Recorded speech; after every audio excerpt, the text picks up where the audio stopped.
মধ্যপ্রদেশ ভ্রমণের তৃতীয় পর্বে আপনাদের সবাইকে স্বাগত জানাই। এই পর্বে আমরা দেখে নেব 12টি জ্যোতির্লিঙ্গ, তাও একটি ভিডিওতেই। কিভাবে সেটা জানতে হলে পুরো ভিডিওটি শেষ পর্যন্ত আপনাদের দেখতেই হবে।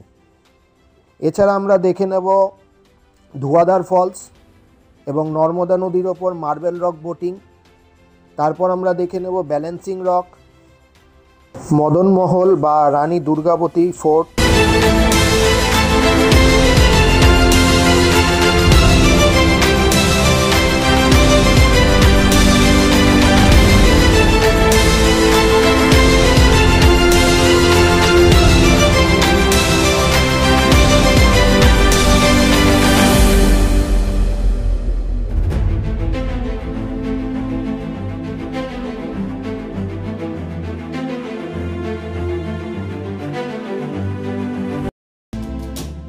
শুরু করেছিলাম ধুয়াধার ফলস দিয়ে।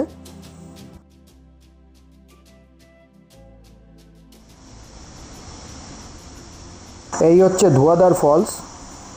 এটি দুটি হিন্দি শব্দ দ্বারা গঠিত, ধুয়া এবং ধার। ধুয়া মানে হচ্ছে ধোয়ার মতো, আর ধার মানে হচ্ছে প্রবাহ। এইখানে জল ওপর থেকে নিচের দিকে পড়ার সময় ধোয়ার মতো সৃষ্টি হয় এবং জলকণাগুলো বাতাসে ধোয়ার মতো ভাসতে থাকে। এই জন্য এটির নাম হচ্ছে ধুয়াধার ফলস। ধুয়াধার জলপ্রপাতটি মধ্যপ্রদেশের জব্বলপুর জেলার ভেড়াঘাট নামক শহরে অবস্থিত। নর্মদা নদী পৃথিবী বিখ্যাত মার্বেল রকের মধ্যে দিয়ে প্রবাহিত হয়ে সংকীর্ণ হয়ে ধুয়াধার জলপ্রপাতে পরিণত হয়েছে। এই জলপ্রপাতটি এতটাই শক্তিশালী যে বহুদূর থেকে এর শব্দ শোনা যায়। এইখানে রোপওয়ে পরিষেবা নর্মদা নদীর পূর্ব ভাগ এবং পশ্চিম ভাগের মধ্যে সংযোগ স্থাপন করে।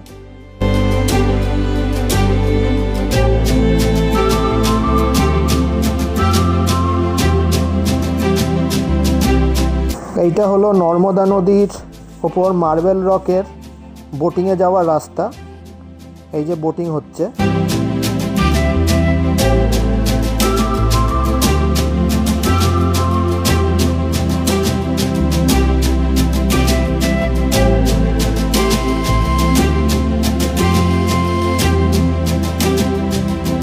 পূর্ণিমা রাত্রিতে এই মার্বেল রক বোটিংয়ের জন্য হচ্ছে আদর্শ সময়।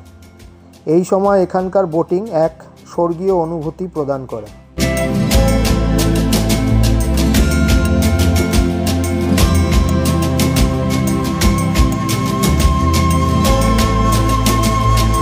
(2001) সালে শাহরুখ খান অভিনীত অশোকা মুভির রাত কা নাশা আভি গানের শুটিং এইখানে হয়েছিল। 2016 সালে ঋত্বিক রোশন অভিনীত মহেঞ্জোদারো মুভির আইকনিক ক্রোকোডাইল ফাইট সিনও এখানে হয়েছিল।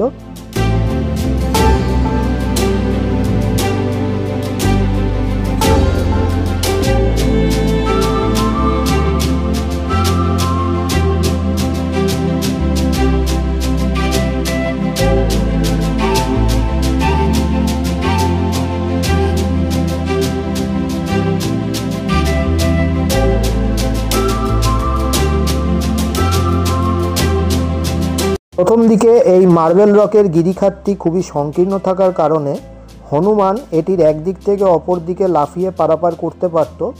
এই জন্য এই গিরিখাতটিকে আঞ্চলিক ভাষায় বান্দার কুদনিও বলা হয়ে থাকে।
2023 সালে রাজকুমার হিরানি পরিচালিত ও শাহরুখ খান অভিনীত ডাঙ্কি মুভির শুটিং এইখানে হয়েছিল।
এইবার চলে আসলাম মদন মহল বা রানী দুর্গাবতী ফোর্ট দেখতে। মদন মহলের আস্তাবল, যুদ্ধকক্ষ এবং যোদ্ধা ও শাসকদের বিশ্রাম এবং প্রমোদ কক্ষ হলো দর্শনার্থীদের আকর্ষণ। কথিত আছে এই দুর্গের নিচে গোন্ড সাম্রাজ্যের অনেক ধন সম্পদ ও গুপ্তধন রয়েছে। 11 শতকে গোন্ড সাম্রাজ্যের রাজা মদন সিংহ এটি তৈরি করেছিলেন। এটি বর্তমানে রানী দুর্গাবতী ফোর্ট নামেও প্রসিদ্ধ। এইখানে মদন মহল নামে একটি রেল স্টেশন আছে, যেটি গোলাপি স্টেশন বা পিঙ্ক স্টেশন নামে বিখ্যাত, অর্থাৎ এটি সম্পূর্ণ মহিলা দ্বারা পরিচালিত রেল স্টেশন। রানী দুর্গাবতী গোন্ড সাম্রাজ্যের রানী ছিলেন। তিনি মুঘলদের সঙ্গে যুদ্ধের সময় মৃত্যুবরণ করেছিলেন। কথিত আছে এই মদন মহলের নিচে একটি লম্বা সুড়ঙ্গ রয়েছে, যা গোন্ড যোদ্ধাদের যাতায়াত এবং পালানোর জন্য ব্যবহার করা হতো।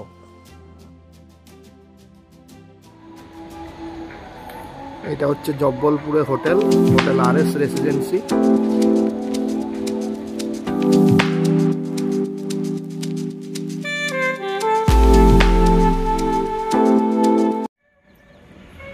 এটা এন্ট্রান্স।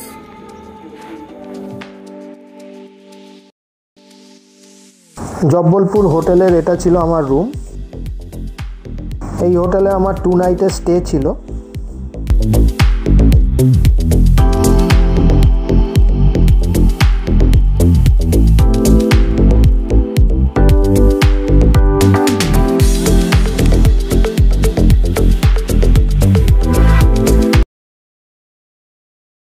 মদন মহল যাওয়ার পথে এটা হলো ব্যালেন্সিং রক। অন্ধকার হয়ে যাওয়া এখানে ভিডিও করা সম্ভব হয়নি।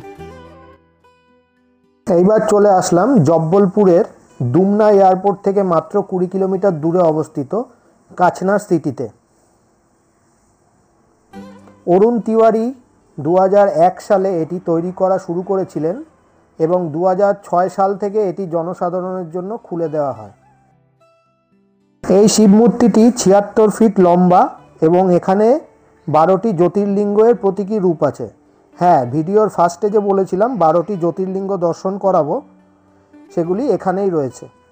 চলুন দেখে নেওয়া যাক।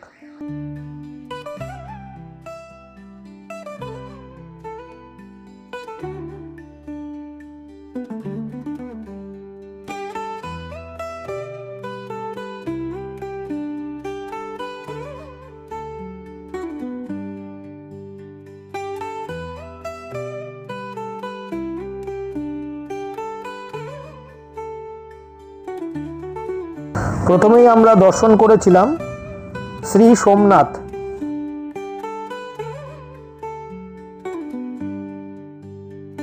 তারপরে আমরা দর্শন করলাম শ্রী মল্লিকার্জুন।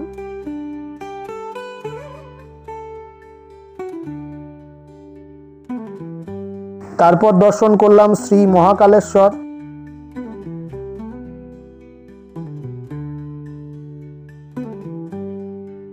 এরপর দর্শন করলাম শ্রী ভোজেশ্বর।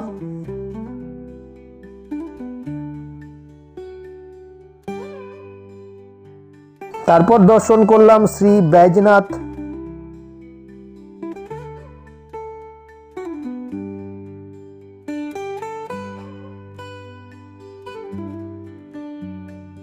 তারপর দর্শন করলাম শ্রী ভীমশঙ্কর।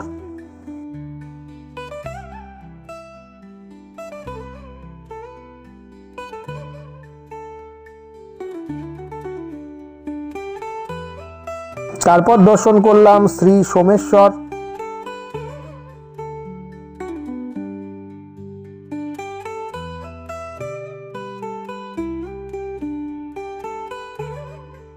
তারপর দর্শন করলাম শ্রী নাগেশ্বর।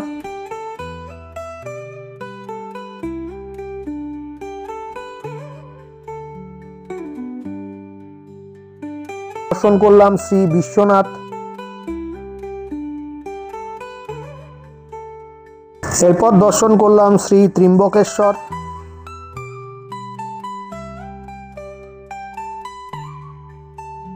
এরপর দর্শন করলাম শ্রী কেদারনাথ।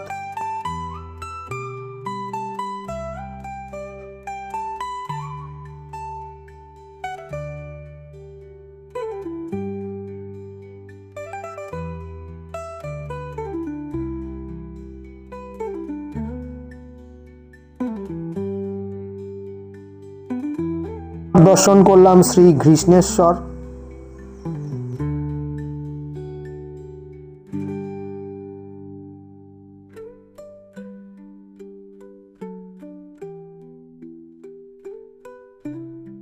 ভিডিওটি ভালো লেগে থাকলে চ্যানেলটিকে লাইক, শেয়ার এবং সাবস্ক্রাইব করবেন। চ্যানেলের নাম ট্রাভেল ফ্রিক জয়।